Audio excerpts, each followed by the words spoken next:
Given, as you heard from the introduction, that I have been around for a while and have had the opportunity and the privilege and the pleasure of serving in 5 administrations, I thought I would bring that perspective to the topic today, is the issue of pandemic preparedness. And if there's one message that I want to leave with you today based on my experience, and you'll see that in a moment, is that there is no question that there will be a challenge to the coming administration in the arena of infectious diseases, both chronic infectious diseases in the sense of already ongoing disease, and we have certainly a large burden of that, but also there will be a surprise outbreak. There will be a surprise outbreak. There will be a surprise outbreak. And I hope by the end of my relatively short presentation, you will understand why history, the history of the last 32 years that I've been the director of NIAID, will tell the next administration that there's no doubt in anyone's mind that they will be faced with the challenges that their predecessors were faced with.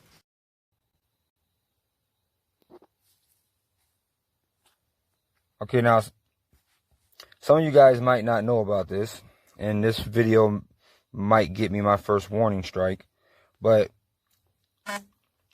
when this whole thing started,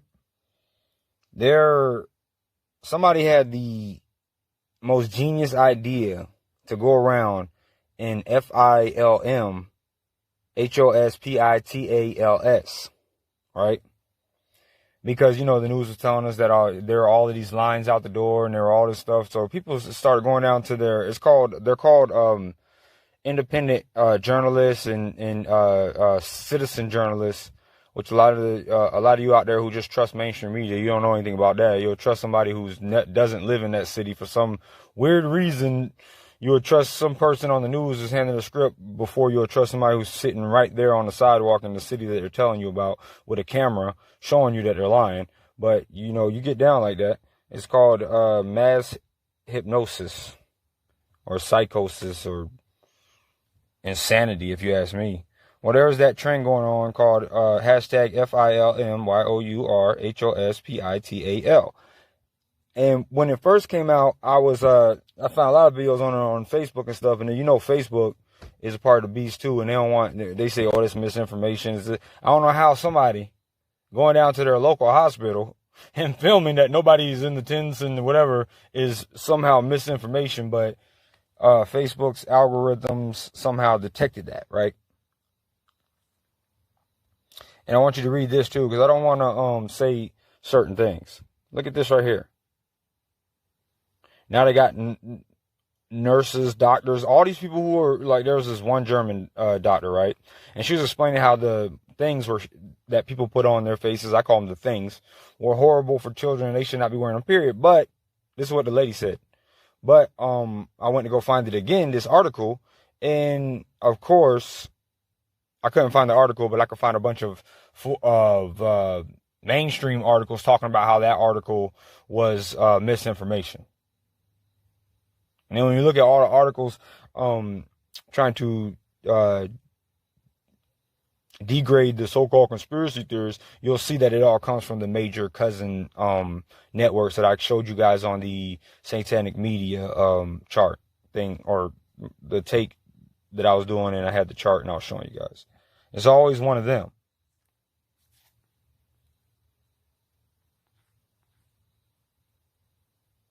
Now look at this. In Arizona, where they say CASES are surging out of control. Looks like a slow day to me. Let's see what days. Let's see it.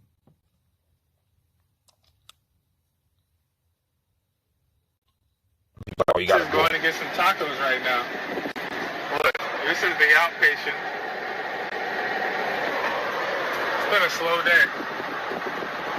And all I've been seeing on the news all day that there's 3 different variants going around. The hospitals are backed up. Nobody can even get in. What is this? It's the Twilight Zone. Watch, I probably get a strike for this video. Look, it's been a chill day. This is insane. Then they got the news people on there talking about these people right here this is all a conspiracy, and they try to make all these articles saying how all of these people are lying. All these people are doing is going down to their own places where they live at.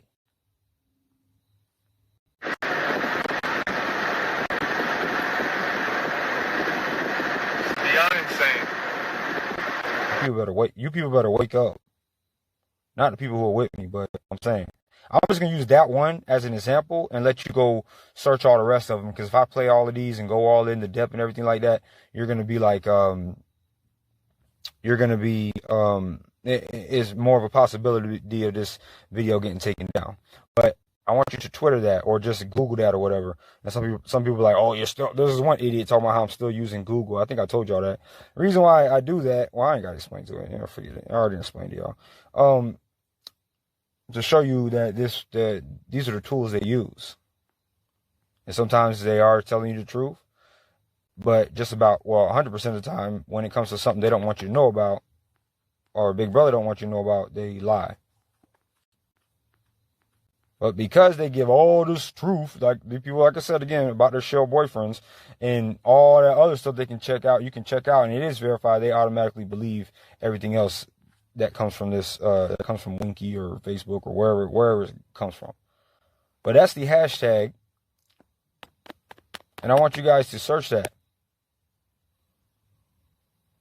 Any one of you wannabe adult who wants to cry and all that stuff about what I'm doing and what I'm saying and how, I'm disrespecting people, you're disrespecting my country and you don't belong here.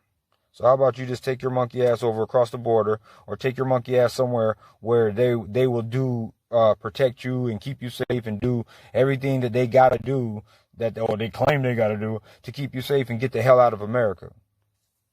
Fake ass wannabe patriot anyway.